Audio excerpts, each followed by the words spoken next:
जय Hind my dear student. मैं अपने यूट्यूब चैनल ज्ञान बिंदु एकेडमी क्लासेस में आप सभी का स्वागत करते हैं। दोस्तों, आज हम लेकर आए हैं क्लास 9th का एनसीईआरटी साइंस चैप्टर नंबर 8, जिसका नाम है बल तथा गति के नियम। अंग्रेजिया में कहें तो force and law of motion. आज हम इसका अध्ययन करेंगे। तो चलिए बिना देर किए क्लास स्टार्ट करते हैं। तो बल, समझिए बल को। बल क्या है दोस्तों? अपने दैनिक जीवन में किसी वस्तु को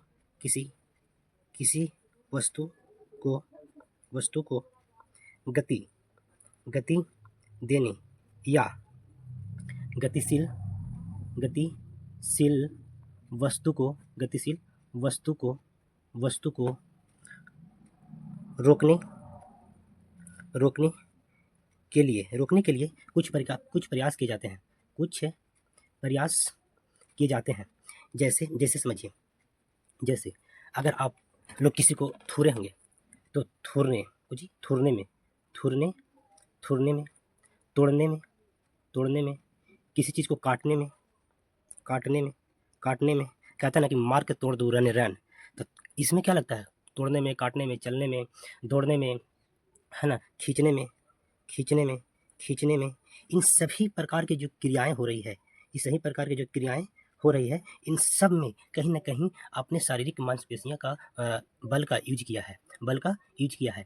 तो जितने सारे क्रियाएं होते हैं, मारने का, दौड़ने का, पीटने का, कूदने का, गतिशील वस्तु को रोकने के, गतिशील वस्तु किसी को तेजी बढ़ाने के लिए, तो सब में आपने शारीरिक मांसपेशियों का यूज किया होगा, यानी कि अपने ताकत का यूज किया होगा। जो अपने दैनिक जीवन में अपने शारीरिक बल को इस्तेमाल करते हैं, यानी कि ताकत को इस्तेमाल करते हैं, वही एक बल का प्रकार है। ऐसे डियर स्टूडेंट, कभी भी हम लोगों ने बल को देखा नहीं है और नहीं इसको कभी चखा है कि कैसन होता है, कड़वा होता है, मीठा होता है, क्या होता है, कभी इसका स्वाद हमने देखा नहीं है और नहीं इसे हम लोग महसूस किए हैं। लेकिन अपने दैनिक जीवन में जो काम करते हैं उसे हमने देखा भी है और महसूस भी करते हैं, है ना। जैसे कहते हैं ना कि प्रेम महसूस किया जाता है, प्रेम दिखाया नहीं जाता है कितना तुमसे प्रेम करते हैं। उसी प्रकार से बल महसूस किया जाता है कि हम इतना बल को लगा रहे हैं। एक वस्तु को यहाँ से वहाँ घसकाने में जो लगता है, कार्य करते हैं, उसे क्या कहते हैं? बल कहते हैं। तो इसको समझिए हम। तो एक बार आप समझ लीजिए, बल कहे तो फोर्स, है ना। बल को हमने न चखा, न देखा, न कभी इसे महसूस कर। लेकिन अपने दैनिक जीवन में जब कोई काम करते हैं तो हम देखते हैं कि एक वस्तु यहाँ से वहाँ चल गया, अपने स्थान परिवर्तन कर लिया या उसमें कुछ परिवर्तन आ गया। तो क्या है, ये बल जब हम लगाते हैं, शारीरिक बल लगाते हैं, तब उसमें वस्तु में परिवर्तन दिखते हैं।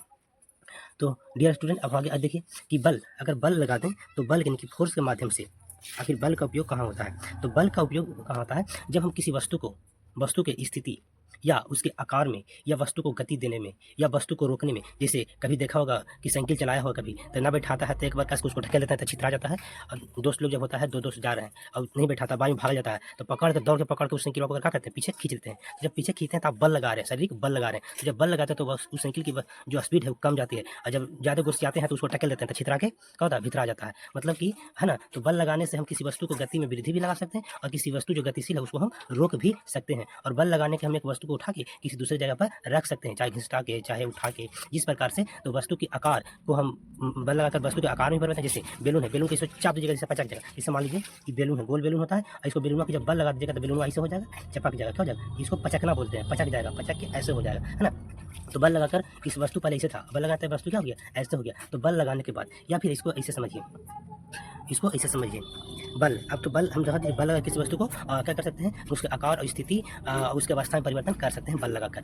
तो देखिए आखिर बल यहाँ पे दो प्रकार का हो जाएगा। बल कहे तो फोर्स यहाँ पे दो प्रकार का हो जाएगा। एक फोर्स होगा संतुलित, और एक होगा असंतुलित। तो बल दो प्रकार से होगा, एक वो संतुलित बल होगा, एक होगा असंतुलित बल होगा। अब संतुलित बल क्या होगा समझिए। जैसे कि यहाँ पे देखिए, मान लीजिए कि एक हमारे पास बड़ा सा कोई बोझा जैसा है, इसको मान लीजिए कोई बड़ा सा कार्टून है, लेकिन बहुत भारी है। अब देखिए यहाँ पे दो पापा की परी है, एगो इन्हें परी जी है, ये पापा के परी है, ये पापा के परी ये है, एगो इन्हें पापा के परी है, एगो इन्हें पापा के परी है, पापा के परी है। दोनों चिड़िया गई, लड़ गई कि हमर हो। अभी पापा के परी एने से खींच रही है, अभी पापा की परी एने से खींच रही है। यदि मान लीजिए कि ये भी 10 न्यूटन का बल लगा रही है कि पापा के परी, ये सेकंड मान लीजिए पापा की परी, अभी फर्स्ट है पापा की परी, ये पापा की परी भी 10 न्यूटन का बल लगा रही है कि ना ये वस्तु हमर हो, ना ये हमर। मान लीजिए कि एसी है, क्या है? एसी है। ये कर रही है कि ना हम पर में लगाओ, ये कह रही ना हम पर में लगाओ। अब दोनों तीरा कर रही है, अभी भी 10 न्यूटन का बल लगा रही है, ये भी 10 न्यूटन का बल लगा रही है। तो एसिया बेचारा क्या करेगा? दोनों के बीच में कुछ आ जाएगा, कहेगा नहीं जाके बने, उन्होंने जाके बने। तो जब कोई वस्तु अपने एक स्थिर पर रह जाए, यानी कि एन से भी 10 न्यूटन, एन के स्थिर है, इसके स्थान में कोई परिवर्तन नहीं होगा। जब इसका स्थान में कोई परिवर्तन ना होगा तो हम ऐसे बल को हम संतुलित बल कहेंगे, वह स्थान अपना परिवर्तन न करेगा तब। अच्छा, एक एग्जाम्पल और समझिए, पहला एग्जाम्पल हो गया, दूसरा एग्जाम्पल से समझिए।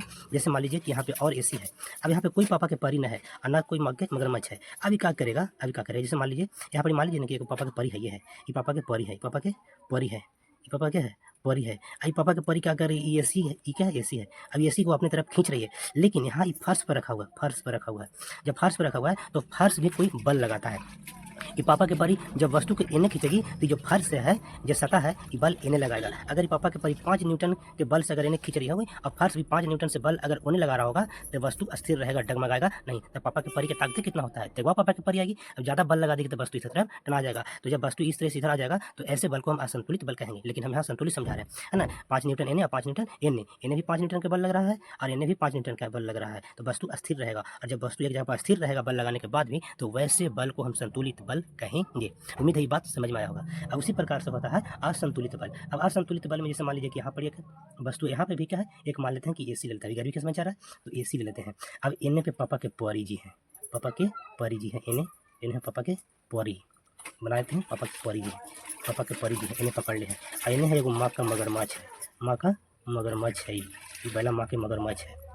अब देखिए माँ के मगरमच्छ है, अब समझिए ई एने अपने दम लगेले है, एने दम लगेले है, दम लगल है ना, ये फीमेल जी है, ये मेल जी है। तापे दिमाग का मगरमच्छ, आई पापा के परी, इसका चोटिया उड़िया रहा है, देखिए जरा। अब समझिए ये पापा के परी 10 न्यूटन का बल लगा रही अपनी ओर खींचने के लिए, अपनी ओर खींच रही है 10 न्यूटन से। आई माँ का मगरमच्छ है, ये भी खींच रहा है 10 न्यूटन से, लेकिन ये माँ का मगरमच्छ करते करते अपना ताकत ज़्यादा लगाते चल रहा है। आई पापा के परी अकबका रही है। अब पापा के परी यहाँ पे चाल चलेगी, कब करेगी कि मुस्कुरा जाएगी। आई बैला जैसे ही मुस्कुराएगी, आई पिघल जाएगा, अपन ताकत कम कर देगा। आई क्या करेगी, अपना तरफ खींच लेगी, और जब खींच लेगी तो बाद में ही ठेंगा दिखा के एक निकल लेगी। तो यहाँ पे क्या हो जाएगा, माँ का मगरमच्छ हरा जाएगा और पापा के परी यहाँ पे जीत जाएगी, है ना। तो अब देखिए अब क्या करेगी, पापा के परी यहाँ पे अपने बल को बढ़ाएगी, जैसे ही मुस्कुराएगा तो एक कमजोर बल काम करेगा। जैसे मान लीजिए कि अपनी 10 न्यूटन का बल लगा रहा है, और जैसे ही इसको मुस्कुराई और एक मुस्कुराइला की वजह से ये अपन बल को घटा के कर दिया 7 न्यूटन मान लीजिए। अब 7 न्यूटन जैसे करा, इसका 10 न्यूटन बल लगे रहा था और ये मुस्कुरा के ऐसे कर ली। इसलिए कहते हैं कि लड़कियों का मुस्कुराना अदा है, जो इसे प्यार समझे वो सबसे बड़ा गधा है। तो लड़कियों को मुस्कुराहट पर न जाना चाहिए। आई मुस्कुरा के बेचारी ने खींच ली, आई पापा के परी ऐसे उड़ने लगी, उड़ गई। अब समझ में आ गया होगा कि संतुलित बल का कहने का मतलब है दोस्तों कि अगर कोई वस्तु अपने बल लगाने के बाद अपने स्थान में परिवर्तन कर ले, है ना, अपने स्थान में परिवर्तन कर ले, तो ऐसे बल को असंतुलित बल कहते हैं। देखिए एने से भी लगना 10 मीटर, एने से भी 10 मीटर, तब समान था, लेकिन जैसे ही इसका अपना बल कम किया और अपने बल को कायम रखी तो वस्तु अब इसकी ओर खींच गए। तो ऐसे बल को ऊपर नीचे वाला बल को, यानी कि आगे 7 मीटर 10 मीटर, ऐसे बल को हम असंतुलित बल कहते हैं। और जब वस्तु एक जगह फिक्स रहे तो उसे हम संतुलित बल कहते हैं। उम्मीद है दोस्तों ये बल समझ में आ गया होगा। अब देखिए जब बल समझ में आ गया होगा तो हम आगे जो पढ़ेंगे, आगे पढ़ना है हमको, मोस्ट इंपोर्टेंट पॉइंट पढ़ना है न्यूटन के नियम, न्यूटन के नियम, लॉ ऑफ मोशन। एक पॉइंट आएगा law of motion, law of motion, गति के नियम, गति के नियम। अगला पॉइंट हम पढ़ रहे हैं गति के नियम। ये चैप्टर बहुत आसान है दोस्तों, बहुत आसानी से समझ में आ जाएगा। ऊपर वाली बात समझ में आ गया होगा। बल क्या है, बल समझा दिए आप लोगों को। अब बल 2 प्रकार से होता है, एक संतुलित बल और दूसरा असंतुलित बल। संतुलित बल भी समझा दिए क्या होता है, असंतुलित बल भी समझा दिए क्या होता है। अब हम उसी में अगला पॉइंट हम पढ़ रहे हैं गति के नियम। देखिए दोस्तों गति के 3 नियम हैं, गति के 3 नियम हैं, गति के 3 नियम हैं। आप लोगों ने थोड़ा बहुत जानकारी होगा, एक क्लास में पढ़े होंगे तो, या इसमें पढ़े होंगे तो जानकारी होगा। तो गति के नियम, गति के 3 नियम है। गति के कितने नियम है, 3 नियम है। और ये गति के नियम दिए थे कौन, ये गति के नियम दिए थे न्यूटन साहब, न्यूटन साहब दिए थे गति के नियम। गति के 3 नियम न्यूटन साहब दिए थे। तो गति का पहला नियम, गति का पहला नियम, गति का पहला नियम, गति का सेकंड नियम, दस ससुरा अंग्रेजी हिंदी में गोड़ तोड़ में घबराई जाता है। गति के गति का हो गया दूसरा नियम, आई गति के तीसरा नियम, थर्ड लॉ डायरेक्ट लिखते हैं, थर्ड लॉ, गति का तीसरा नियम। अब गति का पहला नियम समझिए दोस्तों, गति का पहला नियम होता क्या है। देखिए न्यूटन साहब ने कहा कि जब कोई वस्तु, जब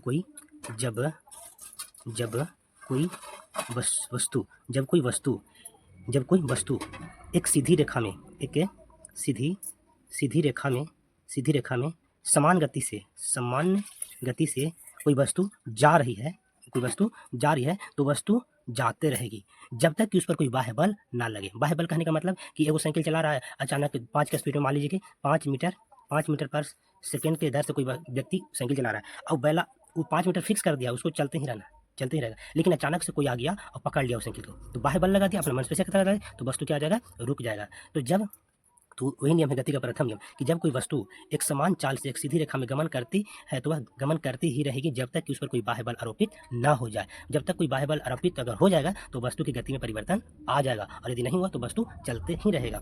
और इसी गति के प्रथम नियम के लिए एक न्यूटन साहब तो अपना नियम दे दिए, और इस न्यूटन के प्रथम नियम को हम यहाँ पे महत्वपूर्ण पॉइंट है क्योंकि पूछता है, तो इसको नोट करके लिख लीजिएगा। इस न्यूटन के प्रथम नियम को गैलीलियो का नियम भी कहते हैं। गैलीलियो का नियम कहते हैं। गैलीलियो साहब ने भी वही नियम दिया जो न्यूटन ने प्रथम नियम दिया था, इसलिए गैलीलियो साहब की उतनी बातों को मान्यता नहीं दी गई और न्यूटन को बात वही माना गया, इसीलिए न्यूटन की बातों को ज़्यादा किया जाता है। लेकिन इसमें पॉइंट पूछता है कि न्यूटन के प्रथम नियम को गैलीलियो का नियम भी कहते हैं क्योंकि इन्होंने एक जड़त्व का नियम दिया था। तो गैलीलियो साहब ने कैसा नियम दिया था, जड़त्व का नियम दिया था। जड़त्व क्या होता है दोस्तों, अब जरा एक बात बताइए, कोई व्यक्ति दुपहिया साइकिल से जा रहा है, बेचारा गरीब आदमी होगा हमारा जैसा, तो साइकिल से जा रहा होगा, और कोई मोटरसाइकिल से जा रहा होगा, कोई कार से जा रहा होगा, कोई ट्रेन से जा रहा होगा, कोई एरोप्लेन से जा रहा होगा, कोई ट्रक से जा रहा होगा। तो जैसा व्यक्ति का जिस वस्तु से कोई व्यक्ति सफर कर रहा होगा, जैसे मान लीजिए कि साइकिल से जा रहा है तो उसका जड़त्व कम होगा, कोई स्कूटर से जा रहा है तो उसका जड़त्व ज़्यादा होगा, कोई कार से जा रहा है ज़्यादा होगा, ट्रक से जा रहा था और ज़्यादा होगा, और कोई बैला ट्रेन से जा रहा होगा तो और ज़्यादा होगा। जड़त्व अपनी अवस्था यानी कि अपनी गति का विरोध करता है। अगर वो विरामावस्था में रहेगा जड़त्व, यदि विरामावस्था में रहेगा तो वह विरामावस्था में ही रहना चाहता है, और यदि गति अवस्था में होगा तो वह गति अवस्था में ही रहना चाहता है। यानी कि कहने का मतलब अपनी गति का विरोध करता है। कौन, जड़त्व अपनी गति का विरोध करता है ना। अब देखिए कोई ट्रक होगा तो ब्रेक मारते बेला को 100 मीटर तक दूर, तब तक आदमी कुछ आके बराबर हो जाता है। अब इसमें ड्राइवर की गलती नहीं है, अचानक कोई सामने आ जाएगा तो उतना बड़ा गाड़ी को रोक नहीं पाएगा, ब्रेक मारते मारते गाड़ी उसका अनबैलेंस हो जाता है और व्यक्ति कुचा उचा के पिसा उसा के बराबर हो जाता है, तो गलती ड्राइवर की कहलाता है, ऐसा नहीं है। तो अब समझिए आगे। तो उम्मीद है कि जड़त्व भी समझ में आया होगा। जड़त्व क्या है, अपनी गति का विरोध यानी अवस्था का विरोध करता है जड़त्व, और जितना वस्तु बड़ा होगा उसमें जड़त्व उतना ही ज़्यादा होगा, है ना। ट्रक की अपेक्षा ट्रेन का जड़त्व ज़्यादा होगा, है ना, तो इसे भी याद रखना है। तो ये क्या था, न्यूटन का पहला नियम था। अब न्यूटन का सेकंड नियम है, न्यूटन का सेकंड नियम। देखिए दोस्तों, न्यूटन का सेकंड नियम कहता है, न्यूटन के सेकंड नियम से महत्वपूर्ण बात याद रखने वाली होगा कि न्यूटन का सेकंड नियम क्या कहता है। तो न्यूटन का सेकंड नियम बल का सूत्र देता है, न्यूटन के सेकंड नियम से बल का सूत्र निकलता है। आप लोगों ने सुना होगा F बराबर m ए। अब दोस्तों F बराबर m ए क्या है, ये न्यूटन के सेकंड नियम है। अभी कैसे आया उसको समझिए। देखिए ये जो है वो त्वरण है, ये क्या है, त्वरण। ध्यान में रखिएगा सारे बातों को, ये त्वरण है। m क्या है, यहाँ द्रव्यमान है, क्या है, द्रव्यमान है। और F यहाँ क्या है, बल है। तो बल बराबर m इंटू ए, यानी कि त्वरण इंटू द्रव्यमान। जब इससे गुना कर देंगे तो क्या निकलेगा दोस्तों, बल निकलेगा। यही न्यूटन का क्या है, सेकंड नियम है। इसको और विस्तृत रूप में आपको समझाते हैं, चलिए ध्यान दीजिएगा। अब देखिए यहाँ पे समझाते हैं आपको। देखिए जो बल क्या है, संवेग में परिवर्तन बटा समय के बराबर होता है बल। संवेग में परिवर्तन बटा समय के बराबर होता है कुछ ही बल। तो यहाँ पे देखिए इस सूत्र कैसे आया, F बराबर m ए कैसे होता है, इसको हम डील कर देते हैं और अपने दिमाग में बसा लीजिएगा, है ना इसको। आइए तो देखिए बल हमने क्या बताया, संवेग में परिवर्तन बटा समय किस बराबर होता है। तो यहाँ संवेग में परिवर्तन बटा समय अब संवेग में परिवर्तन बटा समय। अब यहाँ पे कुछ पॉइंट है जिसको आप दिल और दिमाग में रखिएगा। जैसे u बराबर, यह प्रारंभिक वेग, u क्या है दोस्तों, प्रारंभिक वेग। v क्या है, अंतिम वेग है, v यहाँ अंतिम वेग है। अब देखिए ये क्या है, ये यहाँ त्वरण है, जो हमको बताया त्वरण है। अच्छा m क्या है, अभी बताए हम, द्रव्यमान है। F क्या है, सारे की बढ़िया लिख देते हैं। F क्या है, बल है, बल। अब T क्या है, T यहाँ पे समय है, T क्या है, समय है। अब देखिए संवेग में परिवर्तन बटा दर। अब यहाँ देखिए संवेग, चलिए इसको समझाते हैं। संवेग में परिवर्तन, तो मान लीजिए कि यहाँ देखिए, यहाँ P1, P2 ये क्या है, संवेग है। क्या है, संवेग है। अब देखिए यह संवेग है। अब जरा समझिए कि अगर एक को प्रारंभिक वेग मान लें, एक को अंतिम वेग मान लें, तो क्या निकलेगा? हम दोनों का अंतराल कब निकालते हैं? अंतिम वेग माइनस प्रारंभिक वेग। जब कर देंगे तो निकल जाएगा हमारे दोनों का अंतर। तो यहाँ अगर मान लीजिए कि अगर हम कर दें एम, क्या कर दें एम, और यहाँ प्रारंभिक वेग सॉरी, यहाँ कर दें अंतिम वेग, क्या कर दें अंतिम वेग माइनस प्रारंभिक वेग और बटा टी। अब यहाँ पर एक बात है कि जो एम है कहाँ गुना में है। देखिए, और इस पूरा पॉइंट को हम कहते हैं त्वरण। क्या कहते हैं? त्वरण। और त्वरण को अभी हम बताएं कि कैसे कहते हैं, ये से दिखलाते हैं। देखिए, तो वेग में परिवर्तन बटा समय, समझिएगा ध्यान से। हमने कहा कि यहाँ P1 P2 क्या है? संवेग है। तो अगर एक को मान लेते हैं किसी को मान लेते हैं प्रारंभिक वेग और एक को मान लेते हैं अंतिम वेग। तो ये जो है P1 जो है ये हमारा प्रारंभिक वेग और P2 जो हमारा अंतिम वेग। तो यहाँ पर हम इसको संवेग लीजिए। अब देखिए, तो यहाँ एम और ए, एम क्या है? मास है हमारा। अब ये मास तो ये दोनों में कॉमन रहेगा, चाहे अंतिम वेग हो चाहे प्रारंभिक वेग हो, मास दोनों में कॉमन है मास। अब समझिए बटा टी, ये पूरा यानी कि यहाँ क्या है? ये है वेग। ये क्या है? तो वेग। तो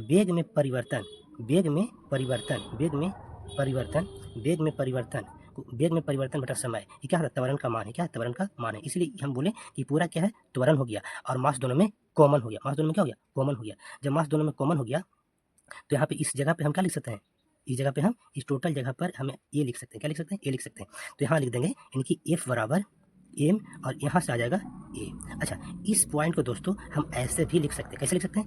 एम है तो एम क्या है? मीटर है, मास है, तो हम यानी कि द्रव्यमान है, इसको क्या कर सकते हैं? मास का छोटा मात्रा केजी होता है, केजी, और त्वरण का होता है मीटर पर सेकेंड स्क्वायर। इस पॉइंट को याद रखिएगा। ये क्या हो गया? ये इसका हो गया मात्रक, बल का मात्रक। तो आप लोगों से पूछेगा कि बताओ तनी कि बल के मात्रक का होला, तो लोग कहिया कि बल के मात्रक केजी मीटर स्क्वायर होला। ऊपर जाएगा तो माइनस हो जाएगा, है ना? ऊपर जाएगा तो माइनस हो जाएगा। तो केजी मीटर स्क्वायर होला बल का मात्रक, है ना? ऐसी बल के मात्रक को न्यूटन कहल जाला। क्या कहल जाला? न्यूटन, जिसका संकेत क्या होता है? जिसका संकेत एन होता है दोस्तों, याद रखिएगा। एन कहता न्यूटन, है ना? फिर से एक बार समझ लीजिए, लगता है कि नहीं देखा। हम कहें कि एम दोनों में कॉमन हो जाएगा, द्रव्यमान दोनों में कॉमन है, ये हो जाएगा अंतिम वेग, आई हो जाएगा प्रारंभिक वेग। तो अंतिम वेग माइनस प्रारंभिक वेग बटा टी, आई पूरा को बोलते हैं त्वरण, जिसे हम ए से दिखाते हैं। और मास दोनों में कॉमन है, तो यहाँ से एम आ गया और ये पूरा से त्वरण आ गया। तो एफ बराबर क्या हो गया दोस्तों? M A. तो उम्मीद है कि बात समझ में आ गया। और इस एम को हम केजी, देखिए क्या है? मास है, मास को छोटा मात्रा क्या होता है? केजी होता है, तो केजी लिख दिए। और त्वरण को क्या होता है? मीटर पर सेकंड स्क्वायर, तो केजी मीटर पर सेकंड। क्या है? बल का मात्रा है, जिसे न्यूटन कहते हैं, है ना? इसका संकेत क्या होता है? ये होता है। तो सारा बात आप लोग याद रखिएगा, है ना? उम्मीद है कि न्यूटन का सेकंड नियम आपको समझ में आ गया होगा, और ना आया होगा तो फिर भी बताइएगा, फिर से क्लियर इसको करेंगे एक बार। अब देखिए न्यूटन का थर्ड लॉ समझिए, है ना? न्यूटन, है ना? थर्ड लॉ, इसको समझिए। न्यूटन के थर्ड लॉ समझिए। देखिए, न्यूटन का थर्ड लॉ एकदम सिंपल सी है। ये कहता है क्रिया के विपरीत प्रतिक्रिया। अगर तू हमारा गाड़ी देवे तो तोरो गाड़ी देवो, अगर प्यार करवे तो तोरो प्यार करवो, है ना? अब अगर घोंघिया ले तो हम घोंघिया के 2-4 लात धर देवो। ठीक है, न्यूटन के नियम है। तो न्यूटन के नियम क्या कहता है? क्रिया के विपरीत प्रतिक्रिया, क्रिया के विपरीत प्रतिक्रिया, ये क्या है? न्यूटन का थर्ड लॉ है। इसको डिफिनेशन आपसे कभी नहीं पूछेगा, बस एक कीवर्ड याद रखिएगा, है ना? अगर लिखने के लिए बोलेगा तो कुछ नहीं लिखा, न्यूटन के थर्ड लॉ से, है ना? क्रिया के विपरीत प्रतिक्रिया होता है, उसके साथ हम क्या करेंगे? एग्जाम्पल को अटैच करेंगे, एग्जाम्पल के माध्यम से इसको समझिए, बेहतर होगा। जैसे समझिए, आप कभी नाव पर चढ़े हुए, है ना? गाना भी चला है, जैसे नैया डोले, कौन गाना है ना? नैया डोले वैसे ही मोर सैया डोले, पानी में जैसे नैया डोले वैसे ही मोर सैया डोले। तो देखिए सैया डोले वाला बात आ गया। अब कभी आप लोग नाव पर चढ़ा हो ना, तो नाव से कूदने पर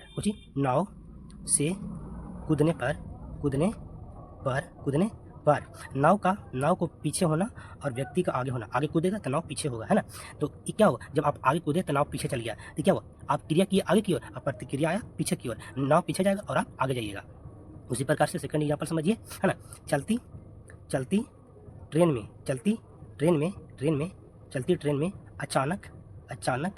अचानक ब्रेक लगाने पर बैठे व्यक्ति आगे की ओर हो जाएगा, है ना? आगे की ओर झुक जाता है। ट्रेन रुकती है पीछे तो अब व्यक्ति आगे की ओर झुक जाता है ना? ये भी क्या है? न्यूटन का थर्ड लॉ फॉलो करता है।